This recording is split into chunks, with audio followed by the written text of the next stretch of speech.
सराफा बाजाराच्या संदर्भातली एक महत्त्वाची घडामोड समोर येते। सोना आणि चांदी या दोन्ही वस्तूंच्या दरानं उच्चांक गाठला आहे।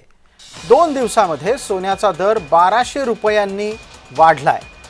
सोने चांदीच्या दरात ही उसळी सध्या बाजारातल्या विविध घटकांच्यामुळे अनुभवायला येते।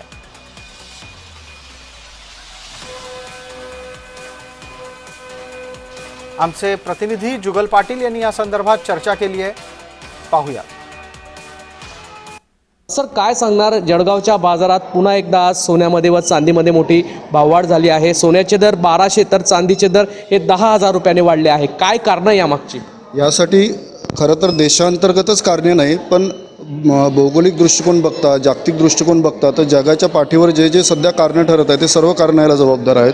सध्या देशांतर्गत बँका असू द्या किंवा बाहेरच्या बँका असू द्या, त्यासुद्धा सोने खरेदीकडे त्यांचा कल वाढलेला आहे आणि डॉलरची असणारी अनिश्चितता, डॉलर कमी जास्त होत आहे, त्यामुळे सुद्धा हे सोन्याचे दर हे वाढलेले आहेत। आगामी काळात देखील या ठिकाणी मोठी भाववाढ होऊ शकते? सध्या तरी झालेली आहे। सोनं हे आपण ज्या ज्या पद्धतीने साठवून ठेवू त्या पद्धतीने ते फ्युचरच्या दृष्टिकोनातून हे आपल्यासाठी चांगलंच आहे। कधीही सोन्यांनी आपल्याला चांगले रिटर्न हे दिलेलेच आहेत। जळगावच्या बाजारात आज सोन्याचे भाव व चांदीचे भाव कसे आहेत? जळगावच्या बाजारात आज विचार केला असता तर 2,11,000 रुपये चांदीचा दर गेलेला आहे आणि 1,36,000 रुपयापर्यंत सोने गेलेले आहेत। आगामी काळात देखील भाव वाढू शकतात?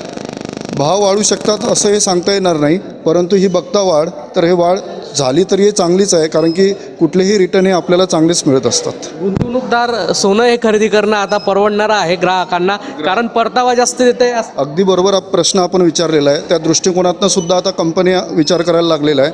जुगल पाटील, जय महाराष्ट्र न्यूज, जळगाव।